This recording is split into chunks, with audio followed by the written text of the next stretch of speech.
Saya itu sangat mencintai, bukan sekedar mencintai, sangat mencintai guru-guru kita. Ya, saya ini rungokno tenan ya. Saya sangat mencintai guru-guru kita, ya utamanya guru-guru kita kayak mas saya Sarang, mas saya, ya semuanya semua mas saya, termasuk Lirboyo, Peloso, Sidogiri, semuanya Kudus, Kajen, Krapyak, semuanya kita mencintai, menghormati.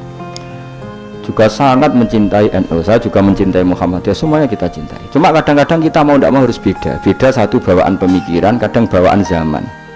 Nah karena beda itu kita ngeritik, tapi ngeritik kan sebetulnya di hal itu saja, apa? Di hal. Kemudian orang menyimpulkan ngiranya dalam semua hal.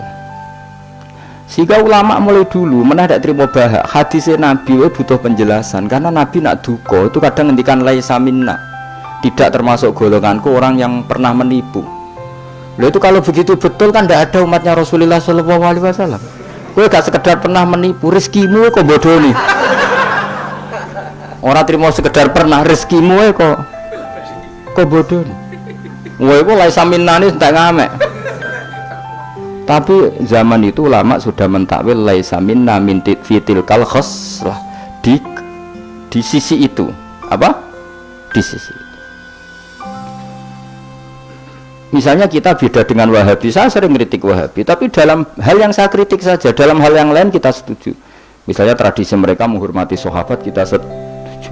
Tradisi mereka merumah Masjid Haram, kita setuju. Tradisi mereka menghafal Quran, kita setuju. Tapi ada tradisi yang kita tidak setuju. Misalnya mereka sering nggak pati hormat sama ma'athirun nubuwah, tempat-tempat bersejarah. Jadi jangan kira kita, jadi kalau kita ngeritik ya di hal yang kita kritik saja. Itu pun karena kadang bawaan zaman, bawaan versi, bawaan tradisi. Terus kamu simpulkan, misalnya kamu simpulkan Gus Bak benci Wahabi, ya enggak juga. Dalam hal yang kita tidak cocok, yang kita cocok ya cocok. Kayak tadi misalnya Sayyid Muhammad tuh kalau ngarang kitab, meskipun beliau beda dengan Wahabi, kalau muji ya biasa, dalam hal yang sama, apa dalam hal yang sama, karena mereka bermakna. Ya misalnya nyuwun sewu, misalnya pengajian umum, saya juga suka dari segi syiar, dari segi apa? Syiar. Tapi ada hal-hal yang memaksakan, itu mesti saya kritik. Wong karwan kiai cilik ning desa kok pengen pengajian akbar. Akhirnya panitiane door to door 2 wulan sedurunge pengajian. Angger wong ditari. Tapi kalau sudah levelnya memang pondok besar, buatnya besar, keuangannya besar, itu kan memang nggak berat. Tapi kalau yang desa-desa pengajian gede, 2 wulan atau 3 wulan oleh door to door itu nganti agar wong dijalukin apa? Sebab padahal kampung situ nggak butuh pengajian besar, karena wong butuhnya cek mabadi fikih. Lalu apa ngundang kiai level apa? Nasional. Tapi karena panitianya yang angkuh. Nah seperti ini harus dikritik, tapi bukan berarti kita membenci, karena ya ada sisi baiknya. Misalnya nah nyimpulkan rezekinya gitu. Misalnya ada orang alim soleh ketemu wong ayu di jalan, tanya saking pundi mbak, saking beriki. Sebetulnya ini murni hakul jar, karena tetangganya dia takok, berarti muamalahnya hakul. Terus wong alime ya terbatas, oleh delok ora kok ngarep ngisor nganti dhuwur sak kadare. Terus bareng rugen roh, oh nak ngono jagoan mbek wong ayu ku oleh. Wong aku tahu ketemu wong alim ya jagoan mbek wong ayu. Nah itu jenenge kesimpulan. Kan terus sakarepe dhewe jenenge nyimpulno sakarepe. Di saya ulang lagi ya, ini sebagai apa? Kita niru Rasulullah sallallahu alaihi wasallam.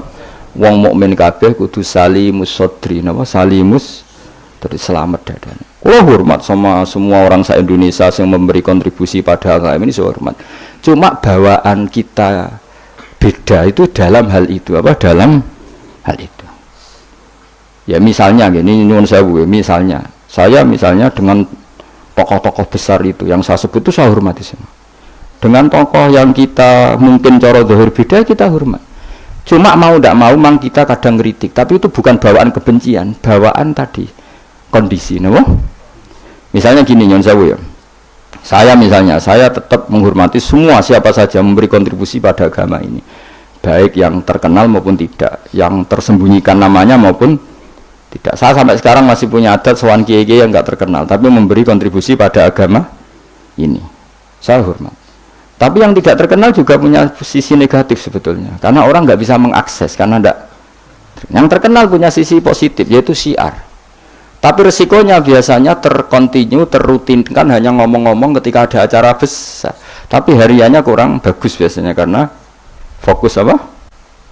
Ya fokus kebesaran tadi. Kalau yang kecil biasanya hariannya bagus, bikin madrasah, bikin diniyah, tapi nggak mudah diakses karena nggak terkenal. Ya itu bawaan manusia plus minus seperti itu. Tapi kita semua ingin salimus sodri, apa ingin salimus sodri. Ingin, makanya kalau nu sering nopo niki cerita salimus sodri didikan Rasulullah Shallallahu Alaihi Wasallam, didikan Kanjeng Nabi. Saya hormat sama tokoh saya, termasuk tokoh negara. Saya hormat siapa saja karena tetap menjaga kestabilan, menjaga apa? Meskipun dalam banyak hal kita beda, ya kadang beda itu kadang kita ngeritik. Itu bawaan ulama dulu Zakaria Al-Ansori itu ya ora cocok ke Imam Suyuti. Imam Suyuti ora cocok ke Imam Sakhawi. Nek ketemu mbok takok bor.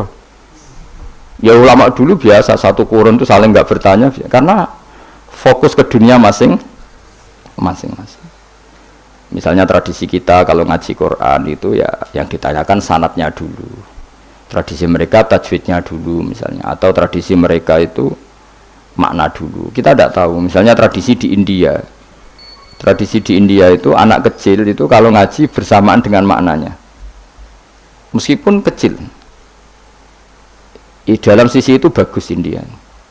Tapi Indonesia enggak. Indonesia lebih suka makhrajnya dulu.